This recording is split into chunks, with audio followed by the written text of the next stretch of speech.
Namaste. I hope you all are doing fine and taking care of each other by practicing social distancing. Uh, like you might have already guessed, the video is about books, and I wanted to basically talk about quarantine time books. I know it sounds a little gimmicky and cliche, but here I am because I can talk only about books and how best to make of the ample amount of free time that we have. So this is day 7 that my mother and I have been in self-isolation, and let's begin this particular thing. I basically wanted to talk about the novels that I have read this year so far, but in particular I wanted to talk about this magnum opus of English literature, which is Gone with the Wind by Margaret Mitchell. But before I talk about this book, I wanted to talk about yet another book which I read as a precursor to Gone with the Wind, which is The Pillars of the Earth by Ken Follett. Right now, what is common between these two books is the genre historical fiction. Both can be largely classified as historical fiction. What did I like about The Pillars of the Earth is it's basically it is a very simple story. That of a building of a cathedral. Now, on the surface, it might sound a little mundane and monotonous to read about, like what could be interesting about, but the characters are very believable. The hardships that they face and how victorious they emerge after everything that they have to endure. It's very interesting. It's a must read, and it would give you a sense of escapism also in these times, because I believe 12th century England is as far removed from reality as possible. So yes, I would strongly recommend this book. Coming back to Gone with the Wind, I read this book. I had been, I don't know for what reason I never picked up this book, and as a student of English literature, I definitely should have read, but somehow it kept on evading me. But finally, I picked it up because I had no knowledge about or very little knowledge about American Civil War. So this book is set against the backdrop of American Civil War. For people who do not know, basically the American Civil War was fought between the Southerners and the Northerners. The Southerners are called as Confederates and the Northerners are called as Yankee. And I absolutely apologize if, let's say, these are inappropriate terms to use. I'm just talking from the point of view of the novel, right? But it is also parallelly, it is also a story of Scarlett O'Hara. It begins in the antebellum era, just before the war, where Scarlett's world, she is a 16-year-old, very carefree, very headstrong girl. She has everything to her disposal. She belongs to a very prosperous plantation of the O'Haras, and she has a lot of potential lovers, and her life is basically as cushioned as possible from all the external realities of the world. As the novel progresses and as it becomes very grim, because there is an outbreak of the war, and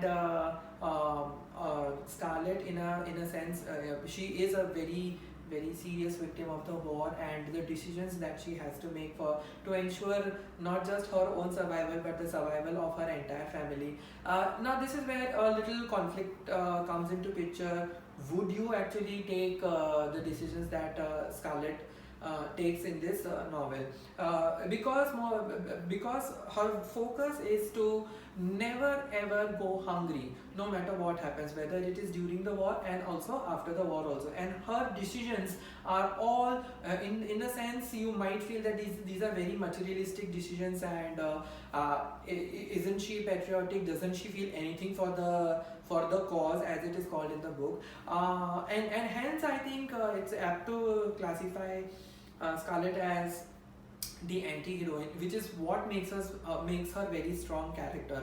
Now remember, this was written in the 30s, 1936 I believe, and the movie came in 1939, and to be able to write such strong female character who is not dependent on external circumstances, who is very independent, and if let's say she is dependent on external circumstances, she has the guts, the gumption. The word gumption has been used a lot in the book, and she has the guts basically to face the reality and twist and turn whatever comes her way into her favor.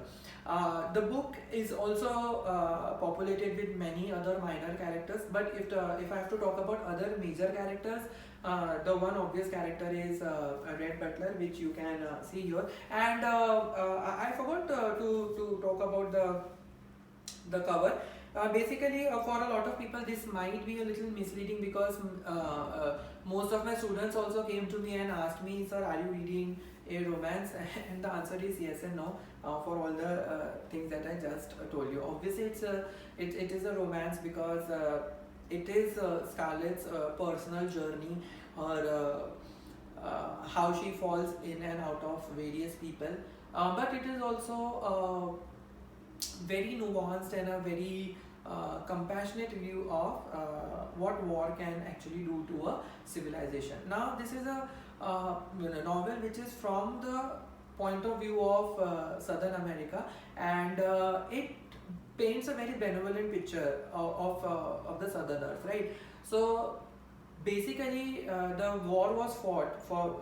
It is now largely believed that the Northerners, they wanted to put an end to slavery, and the Southerners, they were actually not ready to do so, right?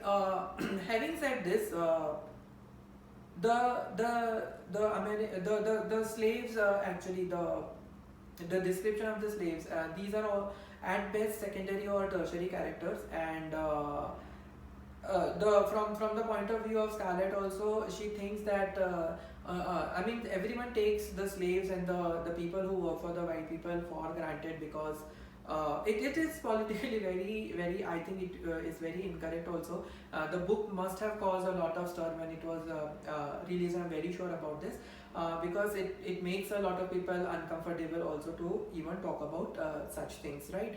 But these characters about which the Civil War was are largely absent. But to be fair to the author, I think she did not mean to write about the American Civil War. She meant to basically write about Scarlett O'Hara and her journey, right? Is the description of war very technical? Thank God it is not. And you actually can classify this book as a page turner, because there is not a single page that I was bored, and I was not unlike a lot of the other thick books, you might feel that, oh, it's a snooze fest and I can skip a 10 pages here or a 10 pages there, but that is not the case with this book. The description of the war is also very nuanced, very knowledgeable, very informed, I should say, and it gives you perspectives of both the sides, the Republicans and the Democrats also, who were actually basically fighting each other in the war. Having said this, I like Scarlett for her entrepreneurial character, and she and her die-hard attitude. She doesn't want to give up. She is ready to compromise, yet she is ready to go to any length to make sure that her family survives and her family has basically food on the table. So it moved me immensely, and one thing about the ending, although it is kind of a given and a lot of you might have already seen the movie, I did not see the end coming, honestly speaking, and I was a little taken aback, but my heart goes out to Scarlett's character, although there are a lot of places in the novel where I did not like the way Scarlett actually took her decision, or basically the decisions that she took. It's a defining book. It definitely is going to change the way you look at things. Is exactly what a novel is supposed to do. Although I wanted to bring in a little contrast, I read this book also recently. This is Tess of the D'Urbervilles by Thomas Hardy, and what I found common between Tess and Scarlett is the circumstances that they find themselves in. Tess is also almost destitute, and Scarlett O'Hara, because of the war also, everything is taken away from her. But the decisions and it's unfair also to compare because both are set in very different eras and very different external circumstances. However, if you look from the point of view of a character, both of the characters, they begin with the almost the same conditions, but they diverge into such different ends. It's remarkable, and I would definitely recommend Gone with the Wind over Tess by Thomas Hardy. Right. So do you guys want me to talk more about Gone with the Wind and the other characters? What about other characters? Obviously, there is this another main character, Ashley Wilkes, and his wife Milani, and then you have Red Butler. These are the 3 or 4 main characters. But it's a very huge book, runs into 1200 pages, and it has many other minor characters also. The description of civil war is not boring at all. It is not technical. It is not the description of the military operations and how many cavalry and how many, all of those boring things are not there. It is there, but it is very lucid. The description is very lucid and eloquent, and there is not a dull moment in Gone with the Wind. So I would give it 5 out of 5. That is the rating that I gave on Goodreads also. And do let me know if you would like to discuss further about Gone with the Wind. Thank you. Namaste.